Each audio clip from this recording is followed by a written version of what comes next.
My brother proposed to my fiance, his ex, and I'm P. My brother, Mark, used to date my fiance, Jen, a year ago. For context, they dated back in August 2022. They were only together for a month before he broke things off with her because he was bored of being in a relationship and never really wanted to settle down anyway. At the time they were dating, I was in a different state, so I had no idea he even had a girlfriend, and I had no idea who Jen was until I met her. Jen and I met at a bar when I moved back in October and hit it off really well. She was easily the most beautiful and intelligent woman I ever met, and we met up a few times more before we made it official. Fast forward to December and I finally bring her up to my family and propose them meeting her at Christmas. They knew I was in a relationship, but I'm not the most open about my personal life, so I kept details about her to a minimum until I knew how serious we really were. My parents asked to see pictures and they started passing my phone around the dinner table. Mark saw it and blew up, calling me a ass brother for dating his ex-girlfriend, and he demanded I break it off with her. I refused. When I asked Jen about it, she confirmed they dated and gave me the details about their breakup.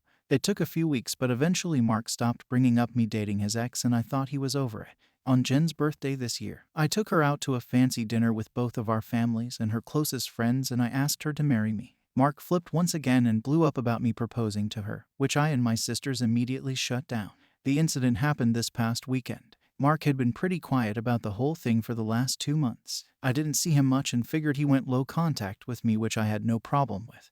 Then he invited me and Jen for family dinner at his apartment with my parents and sisters. I thought it was weird, but my parents and sisters were also going, so we agreed to go. The dinner was nice, nothing too fancy, and we moved to the living room to talk. About 30 minutes into normal conversation, Mark stood up and told us he had an announcement. He made a long speech about being happy to have his family around for his big moment, then got on one knee and pulled out this cheap ring while asking Jen to marry him. Jen was confused and obviously uncomfortable and demanded that he put it away and stand up. My dad tried to make a grab for Mark, but I got to him first and punched him. I won't repeat most of it, mostly because I was too angry to even listen most of it, but he said something along the lines of wanting to show me that Jen wasn't really into me and just wanted to get back at him. Before it could get worse, my parents rushed me out and promised to talk to him. It's been a few days since it happened and I'm still pissed off. I don't know what to do at this point. I'm scared Jen might have second thoughts marrying me because of this. Any advice? Jen and I are newly engaged. It was one of those feelings where we both knew we were in it for the long run.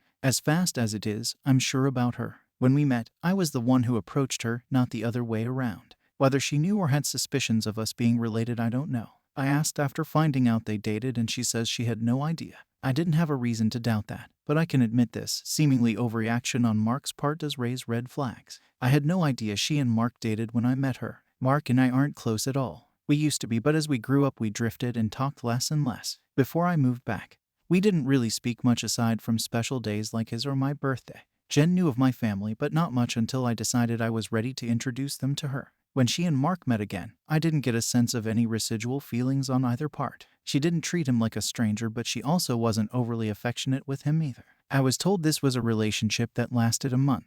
I didn't think I needed permission from Mark to ask her to marry me, but maybe that was wrong of me. I'm not sure. That being said, I plan to talk to Mark this weekend to lay everything out on the table and figure out what's up. I never asked for his side of their relationship, which is my fault for not doing my due diligence. Update: I called Mark and asked him to meet up with me at my place to talk. I told him I would prefer Jen to be around for the talk as well, but I was cool with it if he didn't want her there. He agreed to talk to both of us and showed up at my place around noon today. It was pretty quiet for a few minutes before I started the conversation. I apologized for not warning him I would be proposing to Jen, and I apologized for hitting him. He said it was whatever, but he appreciated the apology. I told him what Jen had said about the relationship and breakup when I asked her about it, and I asked him to confirm if it was true. I pretty much said that his reaction throughout the whole thing has been extreme, and I wanted to make sure I wasn't misunderstanding their relationship or downplaying how serious they were. He confirmed that they only dated for a few weeks and he broke up with her because he lost interest. Jen asked if he was acting like this because he still had feelings or regrets about ending things with her. He said he could admit he thought she was more attractive than when he last saw her, but there weren't any feelings or regrets. He said he just didn't like seeing a girl he dated, even if it was short term, with his older brother, and as a man I shouldn't have violated him by pursuing things with his ex. I reminded him that I had no idea they dated, so it wasn't like I consciously did this knowing their history together. He shrugged me off and said it didn't matter, I still should have broken it off. He was adamant that if the roles were reversed he would have done the same thing, which I doubt. I asked him why he proposed to her if he didn't have any lingering feelings. Basically, to sum it up, he was talking about it to one of his buddies who was around when Mark and Jen dated, and the guy put the idea in his head that maybe Jen knew from the start that we were related and was doing this to get back at him, considering Jen had been hung up on him after they ended. He and his friend thought it would be a good idea to test it and see if they were right, so he came up with the idea to propose and see if she dumped me for him. Jen asked him to elaborate on why he thought she was hung up on him, and he told her that he heard she was asking about him following the breakup and still hanging out at the places they used to go to, so it was a valid assumption. And for her to pop up randomly with his brother affirmed his suspicions. Jen told him she'd only asked about him once following the breakup, and she'd been hanging out at those places with friends before they started dating, and she wouldn't avoid them because of a breakup. She also told him she was offended at the idea that she would go as low as to pursue me just to get back at him. He shrugged and gave her a half-assed apology, but said she had to see it from his point of view. He asked her if she really didn't know, and she told him that she didn't see the resemblance in us until we were in the same room and we act nothing alike, so it never crossed her mind, and he said okay. That pretty much wrapped up the conversation. He did tell me before he left that I could take back his invite to the wedding because he can't bring himself to support our relationship knowing he used to date her. I told him he didn't have to worry about that as he was most likely going to be uninvited anyway. It's been a few hours since our talk and I do feel better. My parents aren't too happy about him being uninvited, but they understood that it was a mutual decision and probably for the best. My sisters told me they knew he didn't have a good reason for being a jerk, and they don't blame me for not wanting him at the wedding.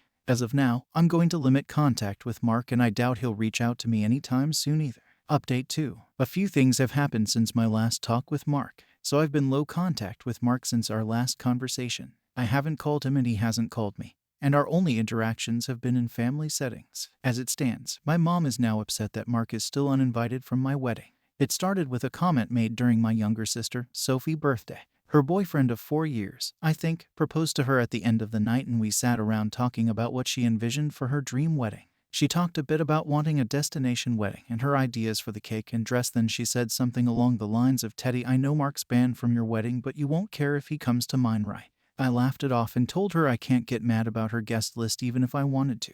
My mom gave me this weird look and asked if Mark was still not invited to my wedding. I told her yes, and she got irritated. She told me she thought I was joking and said I was being unreasonable to go through with banning him from the wedding since he's family. She accused me of holding a grudge just to be petty. I reminded her that he and I agreed on him not coming.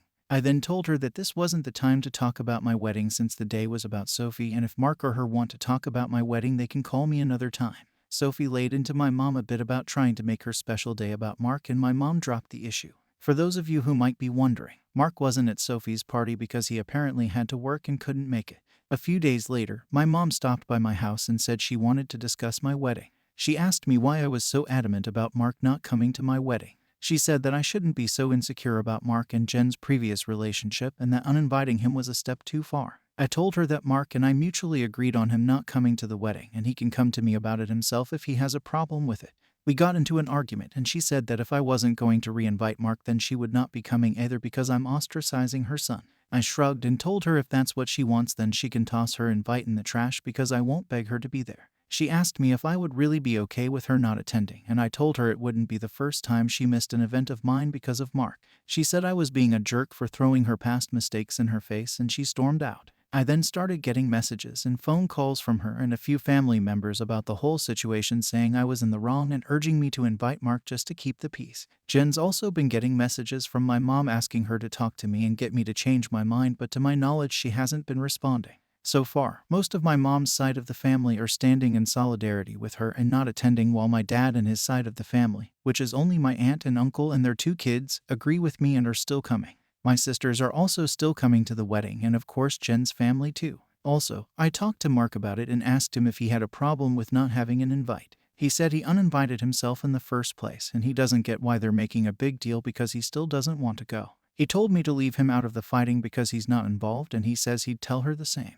As of now, I'm back to being low contact with my mom, but my dad and I are still on decent terms. I'm still deciding on whether I'll re-invite my mom and her family, should they change their mind about the boycott. But the chances are low, and I told my dad this too, which he understands. For now, Jen and I started looking into downsizing the venue since the guest list is significantly smaller. Update 3. My mom is uninvited from the wedding indefinitely. About 2 weeks after she decided to not come to the wedding, she stopped by and said she wanted to clear the air and talk about everything.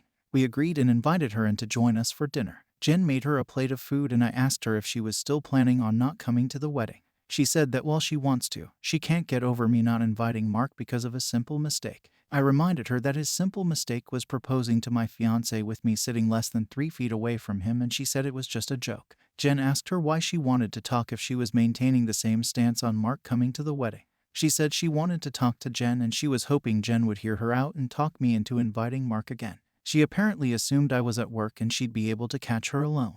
Jen politely told her that she understood her thought process, but she wouldn't have had that conversation anyway without me present since this is about my brother. My mom made a comment somewhere in the lines of Jen being spineless and unable to have a conversation without me thinking for her, which started a pretty heated back and forth between the three of us before Jen told her to get out. She got up and started walking towards the door and my mom followed her, still screaming at her. By this point she's yelling about her tearing our family apart. While Jen was unlocking the front door, my mom grabbed her hair and pulled her to the ground, still screaming. She hit her and tried to claw her face, and I dragged her off of her and threw her outside. She banged on the door for a few minutes while I made sure Jen was okay before she left and called the both of us repeatedly. When I was sure Jen was okay, I texted my mom and told her not to bother reaching out again because we'll never speak to her again. I called my dad and sisters and told them what happened too. My dad was surprised and tried to make excuses, saying she'd been stressed about this whole situation for a while. My sisters say they knew she'd snap eventually since she's always been a crazy bee, and they said they'd come make sure Jen is okay.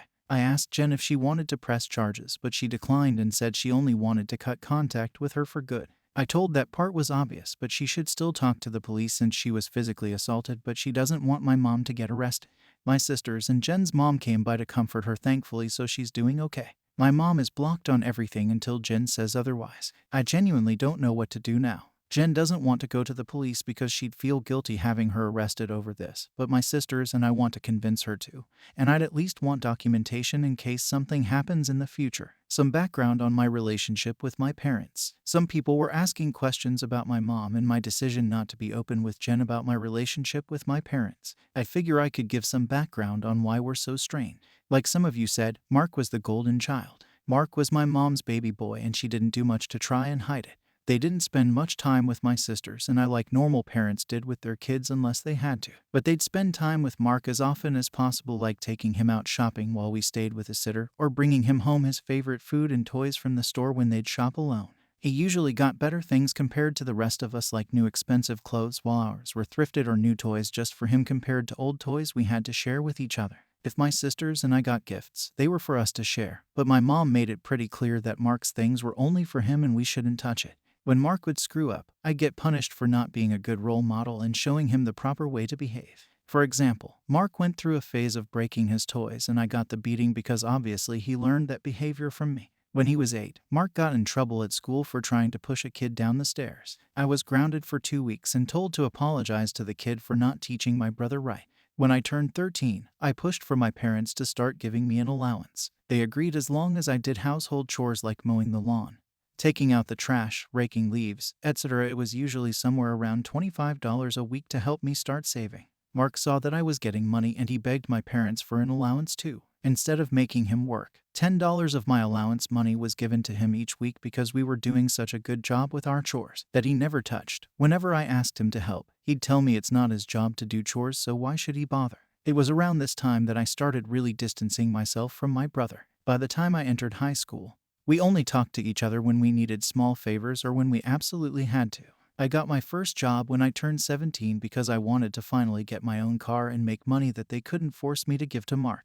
My oldest sister Maggie helped me start my own bank account and showed me how to properly budget and save my money. I got my first car at 18 after all of my hard work. When Mark got his license, my parents asked me to let him use my car to get around and for extra practice behind the wheel. Reluctantly, I agreed, and for a while the arrangement was fine. Mark used my car when I didn't need it and helped maintain it pretty well. When he expressed wanting my parents to buy him his own car, my mom came to me and told me to give him my car because he needed it more. When I refused, she threatened to kick me out. We got in a fight that night, which ended with her giving Mark my car and taking me to transfer ownership of it to him within the following few days. Since I didn't have anywhere else I could go at the time, I just sucked it up and signed it over. When I graduated high school, Both of my parents skipped my graduation because Mark didn't want to sit in a long ceremony just to see me get a piece of paper, and my mom didn't want to leave him alone for the night. So I only had the support of my sisters and my aunt and uncle who wanted to take me out. They ended up having to bring me home at my parents' request because they made me dinner to make it up to me. It was a dinner I couldn't eat because my mom put shrimp and chicken on the same serving dish, and I'm allergic to shellfish. My first year out of high school, I worked 2 jobs to buy myself another car.